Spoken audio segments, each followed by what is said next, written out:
Welcome to economics classes. ನನ್ನ ಹೆಸರು ಸಿದ್ದೇಶ್ವರ್ ಹುಬ್ಬಾಳಿ ಅಂತ. ಪ್ರಥಮವಾಗಿ ನನ್ನ ಚಾನಲ್ ನೋಡ್ತಕ್ಕಂಥ ವಿದ್ಯಾರ್ಥಿಗಳು ಸಬ್ಸ್ಕ್ರೈಬ್ ಮಾಡಿ, ಶೇರ್ ಮಾಡಿ ಮತ್ತು ಲೈಕ್ ಮಾಡಿರಿ ಅಂತ ಕೇಳ್ಕೊಳ್ತಾ ಇಂದಿನ ಅರ್ಥಶಾಸ್ತ್ರ ವಿಷಯವನ್ನು ಸ್ಟಾರ್ಟ್ ಮಾಡ್ತಾ ಇದ್ದೀನಿ. ಇಂದಿನ ಅರ್ಥಶಾಸ್ತ್ರ ವಿಷಯ ತೆಗೆದುಕೊಂಡಿರ್ತಕ್ಕಂಥದ್ದು BS6 NEP-ಯಲ್ಲಿ ಬರತಕ್ಕಂಥ ಯಾವ್ದ್ರಿ ಅಂತಾರಾಷ್ಟ್ರೀಯ ಅರ್ಥಶಾಸ್ತ್ರ, ಇಂಟರ್ನ್ಯಾಷನಲ್ ಎಕನಾಮಿಕ್ಸ್ ದಲ್ಲಿ ಬರತಕ್ಕಂಥ ಬಹಳ ಮುಖ್ಯವಾದ ಅಂಶವಾಗೈತಿ. ಅದ್ಯಾವ್ದಂದ್ರ ದೇಯಾಂಶಗಳು ಅಥವಾ ಕೋಟಾಸ್ ಅಂತ ಕರಿತೀವಿ. ಅಂದ್ರೆ ದೇಯಾಂಶಗಳಂದ್ರೆ ಕೋಟಾಸ್ ಅಂತ ಕರಿತೀವಿ. ಅದರ ಅರ್ಥ ತೆಗೆದುಕೊಂಡ್ರೆ ದೇಯಾಂಶಗಳು ಅಥವಾ ಕೋಟಾ ಅಂದ್ರಲ್ಲಿ ಸರಕುಗಳನ್ನ ಭೌತಿಕ ನಿರ್ದಿಷ್ಟಪಡಿಸುವುದು ಎಂದರ್ಥ ಆಗ್ತದೆ.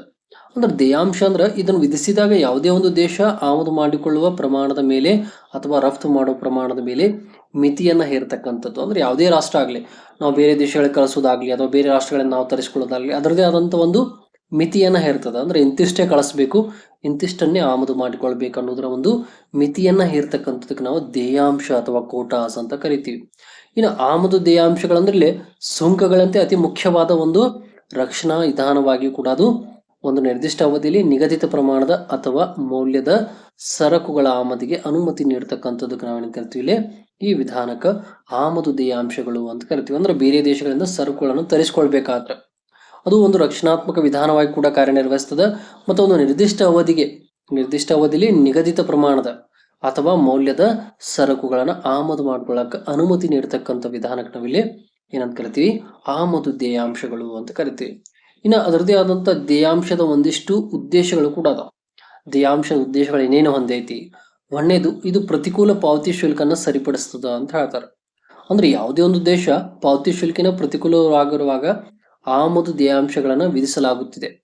ವಿಪರೀತ ಪ್ರಮಾಣದ ಆಮದುಗಳ ಕಾರಣದಿಂದ ಹಣವು ವಿದೇಶಗಳಿಗೆ ಸಂದಾಯವಾಗುವಿಕೆಯು ಪಾವತಿ ಶುಲ್ಕಿನ ಅಸಮತೋಲನಕ್ಕೆ ಪ್ರಮುಖ ಕಾರಣವಾಗ್ತದ ಅಂತ ಹೇಳ್ತಾರೆ. ಅಂದ್ರೆ ಪ್ರತಿಕೂಲ ಪಾವತಿ ಶುಲ್ಕನ್ನ ಸರಿಪಡಿಸಬೇಕಾದ್ರೆ ಆಮದುಗಳನ್ನ ನಿರ್ಬಂಧಿಸಬೇಕು ಮತ್ತು ರಫ್ತುಗಳನ್ನ ಹೆಚ್ಚಿಸಬೇಕು ಅಂತ ಹೇಳ್ತಾರೆ. ಅಂದ್ರ ಇದರ ಒಂದು ವಿವರಣೆ ಅಂದ್ರೆ ಏನಂತ ಬರ್ತದಂದ್ರ, ನಾವು ಬೇರೆ ದೇಶಗಳಿಂದ ಹೆಚ್ಚು ಹೆಚ್ಚು ವಸ್ತುಗಳನ್ನ ಅಥವಾ ಸರಕುಗಳನ್ನ ಆಮದು ಮಾಡ್ಕೊಳ್ತಾ ಹೋದ್ವಿ ಅಂದ್ರೆ ನಮ್ಮ ಹಣ ಅವ್ರಿಗೆ ಏನಾಗ್ತದ, ಅಧಿಕವಾಗಿ ಸಂದಾಯವಾಗ್ತಾ ಹೋಗ್ತದ. ಅದಾಗೋದ್ರಿಂದ ಪಾವತಿ ಶುಲ್ಕಿನಲ್ಲಿ ಅಸಮತೋಲನತೆ ಕಂಡು ಬರ್ತದ. ನಾವು ಬೇರೆ ಬೇರೆ ದೇಶಗಳಿಗೆ ಹೆಚ್ಚು ಹಣವನ್ನ ಏನ್ ಮಾಡ್ಬೇಕಾಗ್ತದ, ಕೊಡ್ಬೇಕಾಗಿರ್ತದ. ಹಾಗಾಗಿ ಈ ಕಾರಣದಿಂದಾಗಿನೇ ಅದನ್ನು ಸರಿಪಡಿಸಕ್ಕೆ ಏನ್ ಮಾಡ್ತದ, ಈ ದೇಯಾಂಶ ಅನ್ನೋದಿಲ್ಲಿ ಪ್ರಮುಖವಾಗಿ ಬರ್ತದ. ಅದು ಆಮದುಗಳ ಮೇಲೆ ಒಂದಿಷ್ಟು ನಿರ್ಬಂಧಗಳನ್ನ ಮತ್ತು ರಫ್ತುಗಳನ್ನ ಹೆಚ್ಚಿಸಬೇಕಾದಂತ ಕ್ರಮವನ್ನ ಕೈಗೊಳ್ತದ. ಹಾಗಾಗಿ ಇಲ್ಲಿ ಏನಾಗ್ತದ, ಪ್ರತಿಕೂಲ ಪಾವತಿ ಶುಲ್ಕನ್ನ ಸರಿಪಡಿಸಬಹುದು ಅಂತ ಹೇಳ್ತಾರೆ. ಅಂದ್ರೆ ಉದಾಹರಣೆ, ನಾವು ಏನೋ ಬೇರೆ ದೇಶಗಳಿಂದ ಅಮೆರಿಕಾದಿಂದ ಹೆಚ್ಚು ಹೆಚ್ಚು ಸರಕು ಸೇವೆಗಳನ್ನ ತರಿಸ್ಕೊಳ್ತಾ ಹೋದ್ವಿ ಅಂದ್ರ ನಾವು ಅವ್ರಿಗೆ ಏನ್ ಮಾಡ್ಬೇಕಾಗ್ತದ್ರಿ, ಹೆಚ್ಚು ಹಣವನ್ನ ಸಂದಾಯ ಮಾಡ್ಬೇಕಾಗ್ತದ. ಅದನ್ನ ತಪ್ಸಾಕ ಏನ್ ಮಾಡ್ತಾರ, ದೇಯಾಂಶವನ್ನ ಇಲ್ಲಿ ಜಾರಿಗೊಳಿಸಿರ್ತಕ್ಕಂಥದ್ದು. ಅಂದ್ರ ಆಮದುಗಳನ್ನ ನಿರ್ಬಂಧಿಸ್ತಕ್ಕಂಥದ್ದು. ಅಂದ್ರೆ ಇಂತಿಷ್ಟೇ ನೀವು ಸರಕುಗಳನ್ನ ತರಿಸ್ಬೇಕಂತ ಅಲ್ಲಿ ದೇಯಾಂಶವನ್ನ ನಿರ್ಬಂಧಿಸ್ತದ. ಹಾಗಾಗಿ ರಫ್ತುಗಳ ಪ್ರಮಾಣ ಹೆಚ್ಚು ಮಾಡ್ಬೇಕಾಗ್ತದ, ಆಮದುಗಳನ್ನ ಕಡಿತಗೊಳಿಸಬೇಕಾಗ್ತದ. ಇದು ಒಂದನೆಯ ಒಂದು ಉದ್ದೇಶ. ಅದರ ಎರಡನೇದು, ಸ್ವದೇಶಿ ಕೈಗಾರಿಕೆಗಳ ರಕ್ಷಣೆ ಅಂತ ಹೇಳ್ತಾರೆ. ಅಂದ್ರ ಸ್ವದೇಶಿ ಕೈಗಾರಿಕೆ ಅಂದ್ರೆ ದೇಶೀಯ ಕೈಗಾರಿಕೆಗಳು. ಅಂದ್ರೆ ವಿದೇಶಗಳಿಂದ ಸರಕುಗಳ ನಿರ್ಬಂಧವಿಲ್ಲದೆ ಆಮದು ಮಾಡಿಕೊಂಡಾಗ ಸ್ವದೇಶದಲ್ಲಿ ಸರಕುಗಳ ಉತ್ಪಾದನೆ ಹೆಚ್ಚಳಕ್ಕೆ ಮತ್ತು ಸ್ವದೇಶಿ ಕೈಗಾರಿಕೆ ಬೆಳವಣಿಗೆ ಧಕ್ಕೆ ಆಗ್ತದ ಅಂತ ಹೇಳ್ತಾರೆ. ಅಂದ್ರ ನಾವು ವಿದೇಶಗಳಿಂದ ಸರಕು ಸೇವೆಗಳನ್ನ ಹೆಚ್ಚು ಹೆಚ್ಚು ತರಿಸ್ತಾ ಹೋಗ್ಬಿಟ್ವಿ ಅಂದ್ರೆ ನಮ್ಮ ಸ್ಥಳೀಯ ಕೈಗಾರಿಕೆಗಳು ಹಾಳಾಗ್ತಾವ. ಆಮೇಲೆ ಯಾವುದೇ ರೀತಿಯ ರಕ್ಷಣೆ ಕೂಡ ಕಂಡು ಬರಂಗಿಲ್ಲ. ಹಾಗಾಗಿ ಏನ್ ಮಾಡ್ತದ, ಸ್ವದೇಶದಲ್ಲಿ ಸರಕುಗಳ ಉತ್ಪಾದನೆ ಕೂಡ ಹೆಚ್ಚಳಕ್ಕೆ ಮತ್ತು ಸ್ವದೇಶಿ ಕೈಗಾರಿಕೆ ಬೆಳವಣಿಗೆಗೆ ಇದು ಧಕ್ಕೆ ಆಗ್ತಕ್ಕಂಥದ್ದು. ಹಾಗಾಗಿ ವಿದೇಶಿ ಸರಕುಗಳನ್ನ ಸ್ವದೇಶಿ ಮಾರುಕಟ್ಟೆಯಲ್ಲಿ ಯಥೇಚ್ಛವಾಗಿ ಪ್ರವೇಶಿಸಿದಾಗ, ಅಂದ್ರೆ ನಮ್ಮ ಸ್ಥಳೀಯ ಮಾರುಕಟ್ಟೆ ಒಳಗ ವಿದೇಶಿ ಸರಕು ಸೇವೆಗಳನ್ನ ಹೆಚ್ಚು ಹೆಚ್ಚು ಲಭ್ಯವಾಗ್ತಾ ಹೋದ್ವು ಅಂದ್ರ ನಮ್ಮ ಸ್ವದೇಶಿ ಕೈಗಾರಿಕೆ ಏನಾಗ್ತೈತಿ, ಸ್ಪರ್ಧೆಯನ್ನ ತಾಳಲಾರದೆ ನಶಿಸುತ್ತಾವ ಮತ್ತು ನಶಿಸ್ತಕ್ಕಂಥ ಸನ್ನಿವೇಶ ಕೂಡ ಎದುರಾಗ್ತದ. ಆದ್ದರಿಂದ ಸ್ವದೇಶಿ ಕೈಗಾರಿಕೆಗಳ ರಕ್ಷಣೆ ಒದಗಿಸಿ ಅವುಗಳನ್ನು ಅಭಿವೃದ್ಧಿಪಡಿಸುವ ಉದ್ದೇಶದಿಂದ ಕೂಡ ದೇಯಾಂಶಗಳ ಮೂಲಕ ಆಮದು ನಿರ್ಬಂಧತೆಯನ್ನ ಅವಶ್ಯಕತೆ ಇರ್ತದ ಅಂತ ಹೇಳ್ತಾರೆ. ಅಂದ್ರೆ ಬಹಳ ನಾವು ಬೇರೆ ದೇಶಗಳಿಂದ ತರಿಸ್ಕೊಳ್ತಾ ಹೋದ್ವಿ ಅಂದ್ರೆ ನಮ್ಮ ಸ್ಥಳೀಯ ಕೈಗಾರಿಕೆಗಳು ಏನಾಗ್ತಾವ್ರಿ, ತಮ್ಮ ಅಸ್ತಿತ್ವವನ್ನು ಕಳೆದುಕೊಳ್ತಾವ. ಆಮೇಲೆ ಸ್ಥಳೀಯವಾಗಿ ಉತ್ಪಾದನೆ ಆಗ್ತಕ್ಕಂಥ ಸರಕು ಸೇವೆಗಳಿಗೆ ಮಾರ್ಕೆಟ್ ಒಳಗೆ ಬೇಡಿಕೆ ಇರಂಗಿಲ್ಲ. ಯಾಕಂದ್ರೆ ಬೇರೆ ದೇಶದ ಸರಕು ಸೇವೆಗಳನ್ನ ಅತಿ ಕಡಿಮೆ ಬೆಲೆಗೆ ನಮಗೆ ಸಿಗ್ತಾ ಇದ್ವು ಅಂದ್ರೆ ಮಾರ್ಕೆಟ್ ಒಳಗೆ ನಮ್ಮ ಸ್ವದೇಶಿ ಕೈಗಾರಿಕೆಯಲ್ಲಿ ಉತ್ಪಾದನೆ ಆದಂತ ಯಾವುದೇ ಸರಕು ಸೇವೆಗಳನ್ನ ನಮ್ಮ ಗ್ರಾಹಕರು ಕೂಡ ಪಡೆದುಕೊಳ್ಳಂಗಿಲ್ಲ. ಹಾಗಾಗಿ ಈ ಉದ್ದೇಶದಿಂದ ಸ್ವದೇಶಿ ಕೈಗಾರಿಕೆಗಳ ರಕ್ಷಣೆ ಅಂದ್ರೆ ದೇಶೀಯ ಕೈಗಾರಿಕೆಗಳ ರಕ್ಷಣೆ ಮಾಡಕ ವಿದೇಶಗಳಿಂದ ತರಿಸ್ತಕ್ಕಂತ ಒಂದಿಷ್ಟು ಸರಕು ಸೇವೆಗಳ ಮೇಲೆ ಕೂಡ ಆಮದು ನಿರ್ಬಂಧವನ್ನ ಹೇರ್ತದ. ಅದಕ್ಕೆ ನಾವು ದೇಯಾಂಶ ಅಂತ ಕರಿತೀವಿ. ಹಾಗಾಗಿ ಆಮದು ನಿರ್ಬಂಧಿತ ಅವಶ್ಯಕತೆ ಕೂಡ ಇಲ್ಲಿ ಹೆಚ್ಚಾಗಿ ಕಂಡು ಬರ್ತದೆ. ಹಾಗಾಗಿ ದೇಯಾಂಶಗಳ ಮೂಲಕ ಕೂಡ ಆಮದು ನಿರ್ಬಂಧವನ್ನ ವಹಿಸ್ತಕ್ಕಂಥದ್ದು ಪ್ರಮುಖವಾಗಿ ಎರಡನೇ ಒಂದು ಉದ್ದೇಶ. ಅದೇ ರೀತಿ ಮೂರನೇ ತೆಗೆದುಕೊಂಡ್ರೆ ಆಮದುಗಳ ಪರಿಣಾಮಕಾರಿ ನಿರ್ಬಂಧ ಅಂತ ಹೇಳ್ತಾರೆ.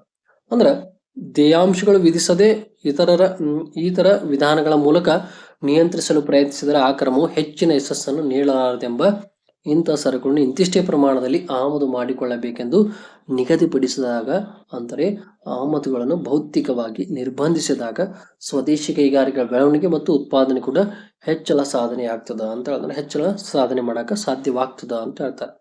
ಅಂದ್ರೆ ಆಮದುಗಳನ್ನ ನಿರ್ಬಂಧ ಮಾಡ್ಬೇಕಾದ್ರ, ಪರಿಣಾಮಕಾರಿ ನಿರ್ಬಂಧವನ್ನು ವಹಿಸ್ಬೇಕಾರ ದೇಯಾಂಶಗಳು ವಿಧಿಸದೆ, ಅಂದ್ರೆ ದೇಯಾಂಶಗಳನ್ನು ವಿಧಿಸದೆ ಬೇರೆ ಮಾರ್ಗ ಇಲ್ಲ. ಅದನ್ನ ನಾವು ಹೆಚ್ಚು ನಿಯಂತ್ರಿಸಲು ಪ್ರಯತ್ನಿಸಿದೆ ಅಂದ್ರೆ ಆ ಕ್ರಮ ಕೂಡ ಹೆಚ್ಚಿನ ಯಶಸ್ಸನ್ನು ನೀಡಲಾರದು ಅಂತ ಹೇಳ್ತಾರೆ. ದೇಯಾಂಶ ಬಿಟ್ಟು ಬೇರೆ ಕ್ರಮಗಳನ್ನ ನಾವಿಲ್ಲಿ ಜಾರಿಗೆ ತರ್ತೀವಿ ಅಂದ್ರೆ ಅಷ್ಟು ಯಶಸ್ವಿಯಾಗಿ ಕಂಡು ಬರಂಗಿಲ್ಲ ಅಂತ ಹೇಳ್ತಾರೆ. ಹಾಗಾಗಿ ದೇಯಾಂಶವನ್ನೇ ಇಲ್ಲಿ ನಾವು ಹೆಚ್ಚಾಗಿ ಕಾರ್ಯರೂಪಕ್ಕೆ ತಂದ್ವಿ ಅಂದ್ರೆ ಆಮದುಗಳ ನಿಯಂತ್ರಣ ಕೂಡ ಆಗ್ತದ ಮತ್ತು ನಮ್ಮ ಸ್ವದೇಶಿ ಕೈಗಾರಿಕೆ ಬೆಳವಣಿಗೆ ಮತ್ತು ಉತ್ಪಾದನೆ ಕೂಡ ಹೆಚ್ಚಳ ಮಾಡಕ ಸಾಧ್ಯವಾಗ್ತದ ಅಂತ ಹೇಳ್ಬೋದು. ಇದು ಮೂರನೇ ಒಂದು ಉದ್ದೇಶ. ಇನ್ನು ನಾಲ್ಕನೇ ಉದ್ದೇಶ ಬರತಕ್ಕಂಥದ್ದೇನು, ಸ್ವದೇಶಿ ಬೆಲೆಯ ಮಟ್ಟವನ್ನ ಕಾಪಾಡುವಿಕೆ. ಅಂದ್ರ ಆಮದು ಸರಕುಗಳ ವಿಪರೀತ ಪ್ರಮಾಣದಲ್ಲಿ ಸ್ವದೇಶಿ ಮಾರುಕಟ್ಟೆಯಲ್ಲಿ ಪ್ರವೇಶಿಸಿದಾಗ ಬೆಲೆಯ ಮಟ್ಟದಲ್ಲಿ ಅಸಾಧಾರಣವಾದ ಏರಿಳಿತಗಳು ಸಂಭವಿಸುವುದು ಅಪಾಯವಿರ್ತದ ಅಂತ ಹೇಳ್ತಾರೆ. ಅಂದ್ರೆ ಬೇರೆ ಬೇರೆ ದೇಶಗಳಿಂದ ನಾವು ಕಡಿಮೆ ಬೆಲೆಯೊಳಗೆ ಸರಕು ಸೇವೆ ನಮ್ಮ ಒಂದು ಮಾರುಕಟ್ಟೆಗೆ ತರಿಸ್ಕೊಂಡ್ವಿ ಅಥವಾ ನಮ್ಮ ದೇಶಕ್ಕೆ ತರಿಸ್ಕೊಂಡ್ವಿ ಅಂದ್ರೆ ನಮ್ಮ ಸ್ವದೇಶಿ ಕೈಗಾರಿಕೆಗಳಲ್ಲಿ ಉತ್ಪಾದನೆ ಆದಂತಹ ಸರಕು ಸೇವೆಗಳಿಗೆ ಮಾರುಕಟ್ಟೆಯಲ್ಲಿ ಬೇಡಿಕೆ ಇರಂಗಿಲ್ಲ. ಅದಕ್ಕೆ ಕಾರಣ ಬೆಲೆ. ನಮ್ಮ ಬೆಲೆ ಹೆಚ್ಚಿರ್ತದ, ಬೇರೆ ದೇಶದ ಸರಕು ಸೇವೆಗಳ ಬೆಲೆ ಕಡಿಮೆ ಇರ್ತದ. ಹಾಗಾಗಿ ಏನ್ ಮಾಡ್ತಾರೆ, ಗ್ರಾಹಕರು ಹೆಚ್ಚಾಗಿ ಬೇರೆ ದೇಶದ ಸರಕು ಸೇವೆಗಳನ್ನ ಖರೀದಿ ಮಾಡಕ್ ಮುಂದುವರಿತಾರೆ. ಆವಾಗ ನಮ್ಮ ಸ್ವದೇಶಿ ಕೈಗಾರಿಕೆ ಅಥವಾ ಸ್ಥಳೀಯ ಕೈಗಾರಿಕೆಗಳೇನಾಗ್ತಾವ್ರಿ, ಅಲ್ಲಿ ಒಂದು ಅಪಾಯದ ಒಂದು ಮಟ್ಟಕ್ಕೆ ಕಂಡು ಬರ್ತಾವ ಅಂತ ಹೇಳ್ತಾರೆ. ಹಾಗಾಗಿ ಸ್ವದೇಶಿ ಸರಕುಗಳು ಪೈಪೋಟಿಯನ್ನ ತಾಳಲಾರದೆ ಮಾರುಕಟ್ಟೆಯಿಂದ ಅದೃಶ್ಯವಾಗ್ತಾವ, ಅಂದ್ರೆ ಹೊರಗುಳಿತಾವ ಅಥವಾ ಅಲ್ಲಿ ಮಾಯವಾಗ್ತಕ್ಕಂಥದ್ದು ಕಂಡು ಬರ್ತದೆ. ಯಾಕ, ಅವು ದೇಶೀಯ ಕೈಗಾರಿಕೆಗಳು ವಿದೇಶಿ ಕೈಗಾರಿಕೆಗಳ ಜೊತೆ ಪೈಪೋಟಿ ತಾಳಲಾರದೆ ಏನಾಗ್ತಾವ, ಆ ಒಂದು ಮಾರುಕಟ್ಟೆಯಿಂದ ಹೊರಗುಳಿತಾವ ಅಥವಾ ಹೊರಗಡೆ ಹೋಗ್ತಕ್ಕಂಥದ್ದು ಕಂಡು ಬರ್ತದ ಅಂತ ಹೇಳ್ತಾರೆ. ಅದಕ್ಕೆ ಮುಖ್ಯ ಕಾರಣ ಯಾವ್ದ್ರಿ, ಬೆಲೆ. ಇದು ಒಂದು.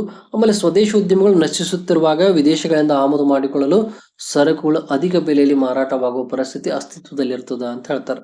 ಆದ್ದರಿಂದ ಆಮದು ಸರಕುಗಳ ಒಳ ಪ್ರಮಾಣ ನಿಯಂತ್ರಿಸುವ ಮೂಲಕ ಸ್ವದೇಶಿ ಬೆಲೆ ಮಟ್ಟವನ್ನು ಸೀಮಿತದಲ್ಲಿಡಲು ಉದ್ದೇಶವನ್ನು ಕೂಡ ಆಮದು ದೇಯಾಂಶ ಹೊಂದೈತಿ ಅಂತ ಹೇಳ್ತಾರೆ. ಅಂದ್ರೆ ಆಮದುಗಳ ಮೇಲೆ ನಿರ್ಬಂಧಗಳನ್ನು ಹೇರುವುದರಿಂದ ಅವು ಬರಬರ್ತಾ ನಮ್ಮಲ್ಲಿ ಆಮದು ಪ್ರಮಾಣ ಕಡಿಮೆ ಆಗ್ತಾವ ಅಂತಂದ್ರೆ ಆವಾಗ ನಮ್ಮ ಸ್ವದೇಶಿ ಕೈಗಾರಿಕೆಗಳು ಚೇತರಿಕೆ ಹೊಂತಾವ, ತಮ್ಮ ಸರಕು ಸೇವೆಗಳು ಕೂಡ ಮಾರಾಟವಾಗಕ ಸ್ಟಾರ್ಟ್ ಆಗ್ತಾವ. ಹಾಗಾಗುವುದರಿಂದ ಅವು ಸುಧಾರಿಸಿಕೊಳ್ಳಾಕಿಲ್ಲಿ ಅವಕಾಶ ಸಿಗ್ತೈತಿ ಅಂತ ಹೇಳ್ಬೋದು. ಅದಕ್ಕೆ ಕಾರಣ ಯಾವ್ದ್ರಿ, ಆಮದು ದೇಯಾಂಶವನ್ನ ಹೊಂದಿರತಕ್ಕಂಥದ್ದು. ಇದು ನಾಲ್ಕನೇ ಪ್ರಮುಖ ಉದ್ದೇಶ.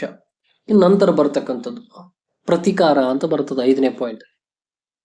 ಅಂದ್ರೆ ವ್ಯಾಪಾರದಲ್ಲಿ ನಿರ್ಬಂಧನಾತ್ಮಕ ವಿಧಾನಗಳನ್ನು ಅನುಸರಿಸುವ ಇತರ ದೇಶಗಳು ಕೂಡ ವಿರುದ್ಧ ಸೇಡು ತೀರಿಸಿಕೊಳ್ಳೋ ಕ್ರಮವಾಗಿ ಆಮದು ದೇಯಾಂಶ ವಿಧಾನವನ್ನು ಅನುಸರಿಸಲಾಗ್ತದ ಅಂತ ಹೇಳ್ತಾರೆ.